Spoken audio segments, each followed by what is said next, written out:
하나님의 시험이 본문에 나옵니다. 이 사사기는 12명의 사사들의 이야기로 구성되어 있고, 사사기를 잘 읽다 보면 구원자 예수를 발견할 수 있습니다.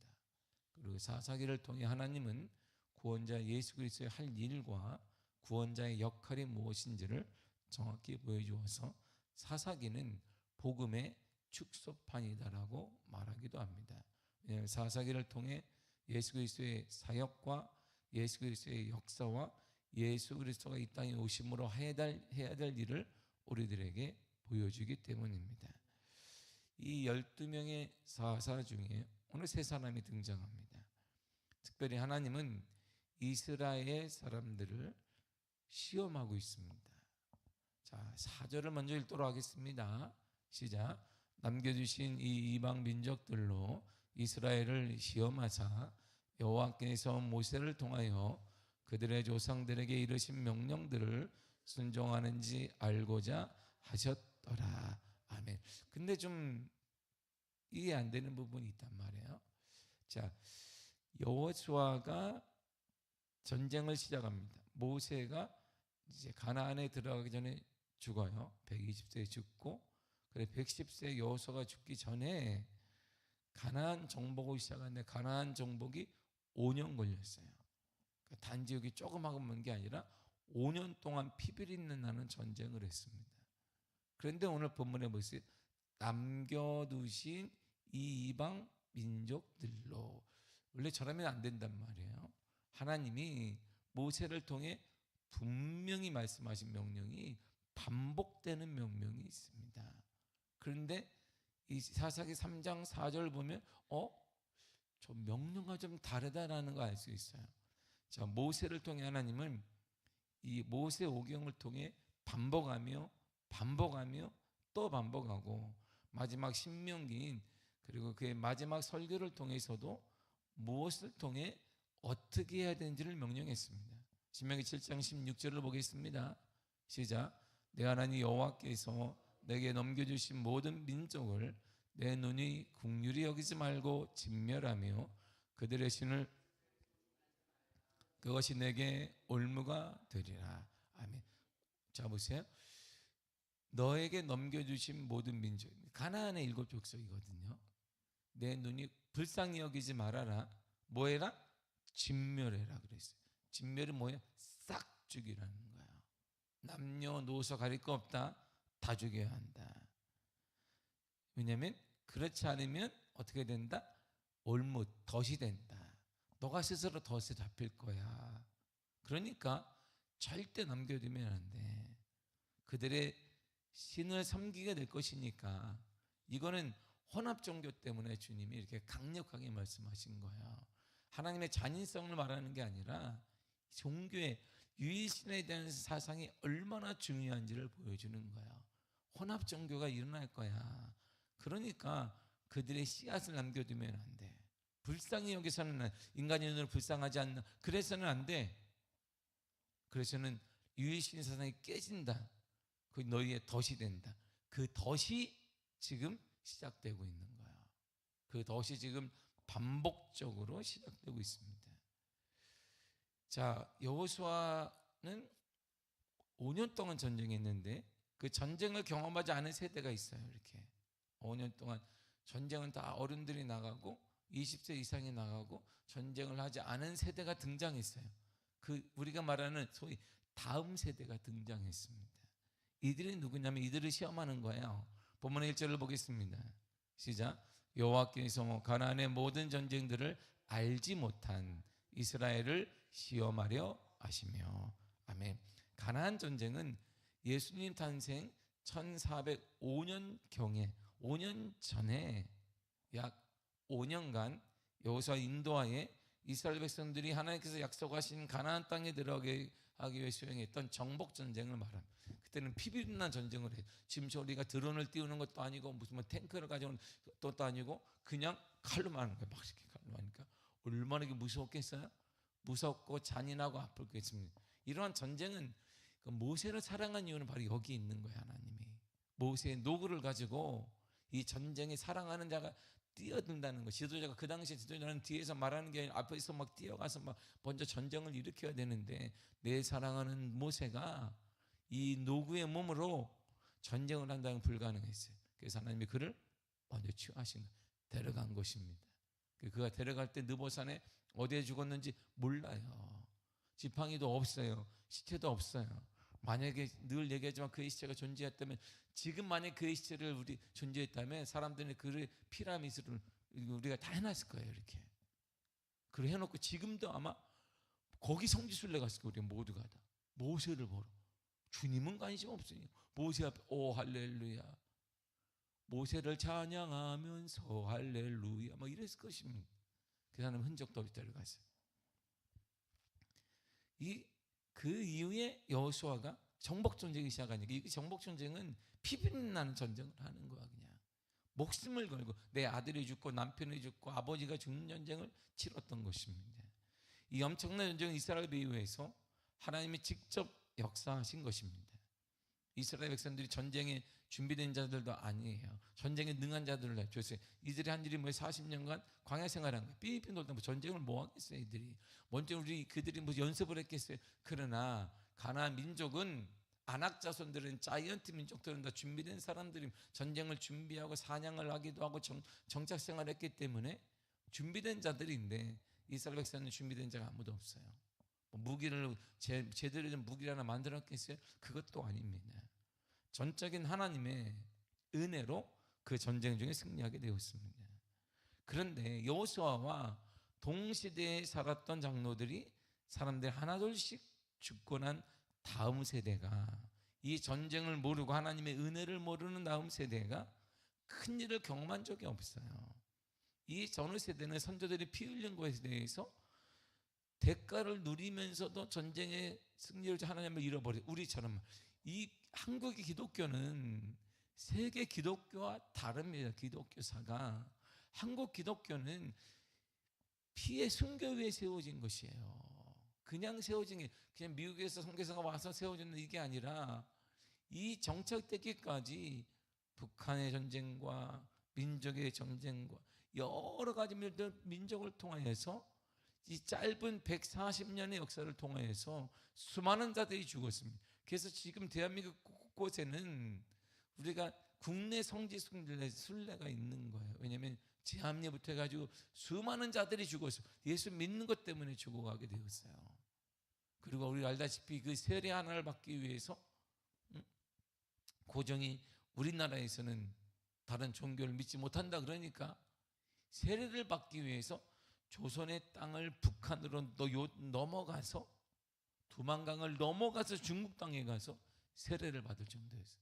세례가 그렇게 중요해요. 세례가. 근데 우리는 세례 언제 받으니까 내 생일은 즉각하는데 세례는 그래, 자 가만히 있어봐. 하도 오래전에 받아가지고 기억이 없네. 그렇게 되는 거예요. 우리 대한민국의 기독교는 순교의 피 위에 세워졌어요. 그래서 전 세계에서 가장 빠른 기독교의 부흥이 일어나게 된 것이에요. 근데 우리는 전 세대가 순교했던 걸 기억하지 못해요. 하나님의 은혜에 대해서 잘 와닿지 못합니다. 그리고 점점 세대가 흘러가면서 신앙이 점점 뿌리 내리지 못하게 되고 하나님의 은혜를 저버리게 되는 일이 일어납니다. 이들인 우리 후손들처럼 전쟁을 통해 하나님의 은혜와 기적을 경험하지 못한 이들은 하나님을 왕으로 유일신으로 섬기지 않았습니다. 그래서 하나님은 전쟁의 경험이 없는 여호수아 이후 세대들에게 전쟁을 친히 겪게 했습니다. 하나님의 놀라운 섭리를 경험하게 하신 것.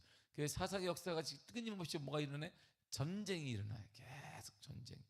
전쟁을 통해 하나님의 살아계심을 일어나기를 바라기 때문에. 우리가 지금까지 신앙을 전수하지 못하면 뭘 겪는다?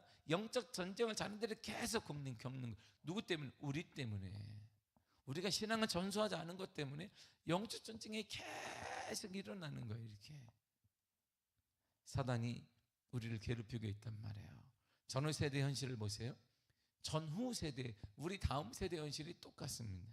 5절과 6절을 보겠습니다. 시작. 그러므로 이스라엘 자손은 가나안 족속과 헷 족속과 아모리 족속과 브리스 족속과 히위 족속과 여부스 족속 가운데 거주하면서 그들의 딸들을 맞아 아내로 삼으며 자기 딸들을 그들의 아들들에게 주고 또 그들의 신들을 섬겼더라. 아멘. 보세요. 하나님은 모세가 죽기 전까지 설교했던 내용이 뭐냐? 동일하게 긍휼히 여기지 말라, 불쌍히 여기지 말고 진멸해야 된다. 너에게 덫이 된다. 그러면 덫이 돼버렸어요. 이게 어떻게 진멸을 해? 사위가 됐는데, 응? 어떻게 진멸하자니 이방 민족인 그들이 가족이 돼버렸어요. 그러니까 결국 그들이 믿는 신들이 자연스럽게 흘러와. 이렇게 우리에게 자연스럽게 이방 민족의 신들이 가장 자연스럽게 하니까 그들과 동일하게 어느 순간이 되니까 그걸 섬기고 있어요. 이렇게 이런 일이 일어나게 되었다, 이런 말입니다. 7절을 보겠습니다. 시작. 이스라엘 자손이 여호와의 목전에 악을 행하여 자기들이 하나님 여호와를 잊어버리고 바알들과 아세라를 섬긴지라. 아멘. 그래서 바알과 아세라 하면 생각나는 사람이 누구예요? 선지자는 누구예요? 바알과 아세라 이렇게. 누구야? 산에서 이렇게 불이 내리게 불을 내려주소서 막 했던 사람 누구야? 누구? 웃지 말아요. 불이 내리잖아요. 이렇게. 이게 여기까지 내려요. 그러니까 이 바알과 아세라를 섬기는 것은 이게 엘리야 시대까지 가는데 뿌리 깊다, 이런 말이야. 뿌리 깊은 신앙이다, 이런 말이야. 오늘날로 말하면 하나님보다 뿌리 깊은 신앙이 뭐예요? 돈이지. 만몬신이 만몬신. 이게 끊임없이 우리 가운데. 그래서 결국 이들은 하나님을 잃어버려요. 그리고 바알과 아세라를 섬기게 됩니다. 덫이 된 거야. 분명 하나님의 경고에서 모세를 통해 그들의 신을 섬기지 말라. 그것이 너에게 올무, 덫이 될 거야. 덫에 걸려버렸어요. 자기들이 발이 딱 나가지 못하고 고통 가운데 살게 됐습니다. 이에 대해 하나님이 반응했습니다. 이들이 하나님을 잃어버리고 이방신을 섬기게 되고 바알과 아세라를 섬기게 되고 이방 민족과 가족이 되게 되니까 하나님이 이들에게 반응을 이렇게 하세요. 8절을 보겠습니다. 시작. 여호와께서 이스라엘에게 진노하사 그들을 메소보다미아 왕 구산 리사다임의 손에 파셨으므로 이스라엘 자손이 구산 리사다임을 8년 동안 섬겼다니. 아멘. 보세요. 하나님이 뭐 했어요? 진노했습니다. 하나님이. 왜요? 십계명의 제일 첫 번째가 뭐예요? 십계명의 첫 번째 시작. 다 십계명 달로 그거예요. 그게 어겨졌어요. 이게 덫이 돼버렸어요. 이게 율법 중에 최고 율법이 유일신 사상이에요. 유일신 사상. 유일신 사상은 다시 말하지만 우리 하나님은요, 저 물질의 신보다 강하시고 누구보다 강하시고 그 신보다 강한, 이게 유일신 사상이 아니에요. 유일신 사상은 이 땅에 구원자는 한 분밖에 없는 거예요. 그러니까 신은 한 분밖에 없는 거야. 이게 비교하는 게 아니에요. 그 하나님은 그보다 강하고 이것보다 강하고 그 신보다 강하고 그것보다 강하고, 이게 아닙니다. 신이라 불릴 수 있는 존재는 하나님 외에는 없는 거예요. 그런데 이들이 그걸 하나님을 저버렸잖아요. 하나님이 진노했습니다. 하나님이 진노했어요. 진노하니까 결국 이방 민족을 들어와요. 이렇게. 이때 하나님의 방법이 시작되는 거야. 우리가 이방 민족에는 별 일 없는 것 같은 민족을 데려와서 이들을 지배하게 만듭니다. 그래서 이게 어떻게 깨지느냐? 창세기 1장 28절이 깨진 거예요. 다스리고 정복해야 되는데 정복을 당하게 해버립니다. 우리가 당연히 정복해야 될 그 민족에게 정복을 당합니다. 창조 질서에 어긋나는, 우리가 이제 감정을 다스리게 되고 물질을 다스리게 되고 환경을 다스리게 되고 우리가 다스려야 되는데 정복을 당한, 물질에 정복당하고 감정에 정복당하고 뭐에다 정복을 당하고 있는 거야. 창조 질서에 어긋나게 우리가 지금 살게 된 거야. 그 창조 질서 원활히 하면 역사가, 하나님의 기적과 은혜가 일어날 리가 없어요. 그래서 하나님의 기적, 은혜, 역사 이런 단어들이 지금 박물관이나 가야 되는 거예요. 우리 다음 세대 아이들은 아마 박물관 찾아가야 하나님의 기적, 하나님의 은혜, 충만 이런 단어를 찾게 될 것입니다. 이것을 계기로 사사기의 역사가 시작돼요. 사사기의 역사는요 너무 단순합니다. 사사기는 총 몇 명의 사사가 나온다? 12명이. 왜 12명의 사사가 이게 왜 나오는지 모르겠어요. 왜? 예수님의 제자가 몇 명이다? 12명이 또 이게 기가 막혀 마침 것처럼 이렇게 마치 모르겠으나 12명이에요. 근데 이 12명의 이야기는 너무 사사기는 단순해. 이야기가 읽어보면 반복됩니다. 왜? 하나님의 범죄를 해요. 하나님을 버려요. 그래서 하나님의 진노합니다. 그러니까 이들의 이 진노하니까 하나님께 뭐가 등장해? 울 부르짖어요. 주님 도와주세요. 아파요, 아파. 그러니까 거기에 갑자기 사사가 등장해요. 그러니까 구원자가 등장해. 구원자 예수 그리스도처럼. 그리고 평안의 구원자를 통해 평안이 찾아옵니다. 그랬더니 다시 하나님께 범죄해요. 다시 하나님이 진노해요. 그러니까 다시 하나님 도와주세요. 그래요. 그러니까 다시 구원자가 사사가 등장해요. 그러더니 또 평화가 찾아와요. 거기 다시 하나님께 범죄해요. 이게 사사의 역사. 그래서 제가 얘기하지만 우리 아이들에게는 역사를 읽게 되는 게 그거예요. 여러분도 마찬가지지만 역사를 읽으면 인간이 똑똑하지 않다는 거예요. 지금 지구를 달나라를 갔다 오는 시대의 인간이나 돌도끼 들고 사는 인간이나 반복하는 게 똑같아요. 이게 역사가 말해주는 거예요. 역사를 계속 읽다 보면 세계 역사나 한국 역사를 읽다 보면 놀라운 게 하나 있습니다. 이 뒤야 똑같네? 계속 반복돼 역사가. 그래서 인간은 우리가 생각하는 만큼 똑똑한 존재는 아니에요. 왜? 1000년 전의 역사가 지금도 반복돼요. 2000년 전의 역사가 지금도 계속 반복되기 때문입니다. 여러분 이게 사사기 역사예요. 사사기 역사는 그렇게 단순합니다. 이 어려움에 처하니까 8년 동안 우리가 메소포타미아 왕 구산 리사다임의 손에 딱 하나님이 넘겨버렸어요. 그러니까 노예 생활이 시작된 거예요. 자유를 찾아 모세 때 자유를 찾아온 그 사람이 이 존재가 노예 생활을 했습니다. 몇 년 동안? 8년 동안 말이죠. 그러니까 이들이 하나님 부르짖죠. 하나님 도와주세요. 모르겠지만 하나님이 줬잖아. 뭐 저쩌 뭐 이거니까 갑자기 사사가 등장하는 사사가 바로 온니엘이 딱 등장합니다. 11절을 보겠습니다. 사사 역할이 나와요. 시작.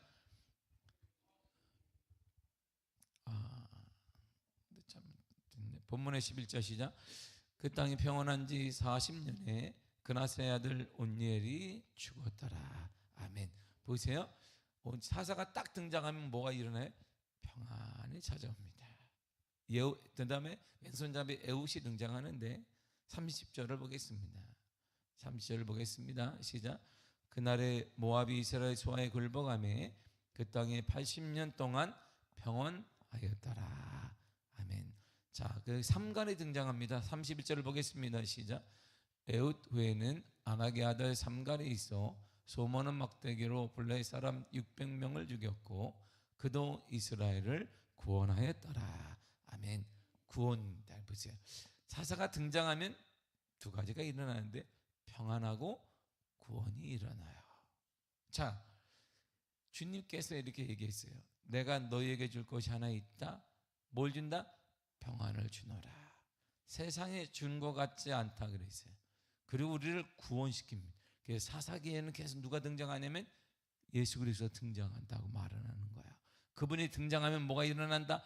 구원의 역사와 평안이 일어나는 거야. 예수 안에는 뭐가 있다? 구원의 은혜가 있고 평안이 있습니다. 마음의, 육체의, 영적인 모든 평안은 예수 안에 있습니다. 그래서 예수님이 내가 곧 길이요 진리요 생명이라고 했던 거예요. 어려움을 당할 때마다 사사가 일어나듯 우리를 어려움 속에서 구원할 분이 누구냐? 예수 그리스도가 되시는 것입니다. 그래서 사사들은 그리스도의 모형이라고 말하는 거야. 그리스도의 그림자라고 말하는 것입니다. 그림자가 이렇게 비치는데 여기가 그림자인데 실체가 있어요. 여기 그림자 보이죠? 나만 보이나? 여기 그림자가 여기 강단에 있어요. 여기 있어요. 보여요? 안 보이는 거예요. 여러분들이 해. 여러분들이 이렇게 해봐. 그 그림자가 보인단 말이에요. 이게 사사예요. 그림자가. 그러면 실체가 있으니까 그림자가 보이지. 실체가 누구냐? 예수 그리스도라 이란 말이에요. 그래서 그림자를 보면 사사가 등장하면 평안과 구원을 받는구나. 실체를 딱 보니까 실체가 예수 그리스도예요. 예수 그리스도를 믿는 자마다 예수 그리스도가 등장할 때마다 구원과 평안이 일어나게 되는 것입니다. 하나님의 백성을 구원하기 위해 목숨을 버리신 예수님에게 우리의 시선이 사사기 읽으면 딱 고정됩니다. 사랑하는 성도 여러분, 인생의 역사는요, 이게 성경은 이게 대단히 어렵지 않습니다. 우리 또한 우리의 문제가 생겼다 찾기 쉽습니다. 자녀들에게 형통일 바 찾기 쉽습니다. 어려운 거 아닙니다. 왜요? 답이 딱 나와 있어요. 뭘 먼저 점검해라. 사사기의 맨날 출발점이 뭐냐? 하나님과 우리 관계를 점검하라 이런 말이 하나님과. 그래서 요한 3서 1절에 요한 3서 그리고 2절에 보니까 사랑하는 자요 내 영혼이 잘된 같이 범사가 잘되고 강건하기를 내가 간구하노라 그랬어요. 바로 보세요. 하나님과의 관계 범죄가 딱 일어나니까 하나님이 진노가 일어나고 아프니까 하나님이 천재 창조가 창조 질서가 깨어져요. 내가 정복해야 될 그것에 정복을 당해요. 내가 모든 것의 감정과 물질과 환경과 모든 것을 정복해야 될 우리가 정복을 당하고 있습니다. 그러니까 아파요. 아프니까 좀 도와주세요. 믿는 자는 그렇게 얘기하고 안 믿는 자들은 그 방법을 뭐 마시고 맞고 막 이상한 것도 마약을 막든가 뭐 하고 뭐 이렇게 취합니다. 그러니까 그때 그 소리를 듣고 하나님이 구원자를 보내요. 지금 예수 그리스도가 이 땅에서 오시게 된 것입니다. 그리고 좀 살만하면 잊어버리네 또. 좀 살만하면 주님 이번에 도와주시면 제가 뭘 하겠습니다. 우리 그거 여러분 책에 보면 엄청나게 말했어. 다 도와줬는데 지금 여전히 똑같이 우리는 광야생 하는 것처럼 뭘 해줬냐고 이렇게 따지고 하나님 앞에 광야생활처럼. 그러니까 모세가 화가 나지. 이것들 아니야. 물을 치라고 했더니 그냥 2번이나 쳐가지고 하나님 언제까지 저들을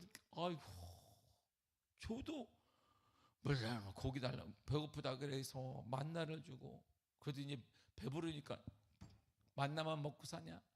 기름기 있는 것도 먹어야 돼. 삼겹살도 먹고 싶고 햄버거도 먹고 기름기 짝짝 흐르는 것도 먹어야 되냐 그러니까 며칠하게 그냥 냄새가 나도록 주니까 며칠하기만 먹으면 되니 내가 그때는 저기 살 때는 메론도 먹고 뭐도 먹고 하니까 하나님께 편하고 다 주니까 나중에 수많은 은혜 주시는데 물이 없잖아. 물.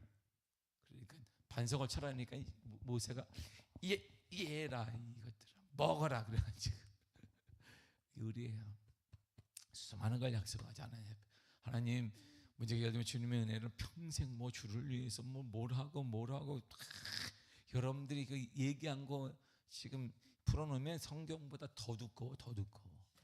크고 작은 문제 무좀 고쳐주시면부터 해서 이렇게 잠만 잘 오게 해주시면부터 해서 발에 티가 나는데 그것 좀 이렇게 만지면서 기도해달라고 이렇게 수천 가지가 내가 받은 은혜가. 근데 지금은 뭐 하고 있어요? 감사하고 있는? 아니, 광야 생활하고 있어요 여전히. 아이고 근데 뭐가 없어요. 내가 이러려고 예수를 믿었나? 내가 이런 망언을 하고 있어요. 망언. 내가 모세가 아닌 걸 감사하시길 바랍니다. 내가 모세였으면 치는데 내가 안 치는 이유는 내가 쳐도 반속이 물이 안 나오니까 안 치는 거야. 물이 계속 물 나와봐. 물 나오게 돈 들어야 되니까 내가 안 치는 거야. 성도 여러분, 우리 역사는 단순합니다. 문제가 생길 때마다 먼저 하나님과 우리가의 관계를 점검하세요. 거기 답이 있습니다. 사사기의 답이 그 얘기를 하는 거예요. 복잡하지, 인생이. 자녀관계 복잡하지, 모든 게 복잡하지. 그때는 하나님과 우리 사이를 좀 봐라, 이런 말이에요. 그래서 내 눈 주의 영광을 보내. 하나님을 좀 봐라. 그 관계 회복으로부터 내 영혼이 잘된 같이 범사가 잘 되고 강건한 은혜가 나타나게 되는 것입니다. 여러분 삶에 가정을 보거나 자녀들을 보거나 인생을 볼 때 가장 먼저는 불평은 절대 하지 마시고 먼저 하나님과 나 사이의 관계를 돌이켜보면 답을 쉽게 얻을 수 있습니다. 거기에 길이 보여집니다. 그리고 우리가 아무리 무지하고 때때는 불순종하게 살았다 해도 하나님 우리에게 주신 마지막 사랑의 카드가 하나 있는데 그 카드에는 이렇게 써 있어요. 예수 그리스도. 그분이 우리의 길이에요. 그분이 여러분 가정의 길입니다. 여러분 자녀들의 길이며 여러분의 그 문제의 길이 예수 그리스도 안에 있습니다. 그런 은혜로 예수 그리스도를 통해 회복되어지고 치유되어지고 하나님의 은혜가 나타나는 복된 삶이 되기를 간절히 축복합니다. 기도하겠습니다.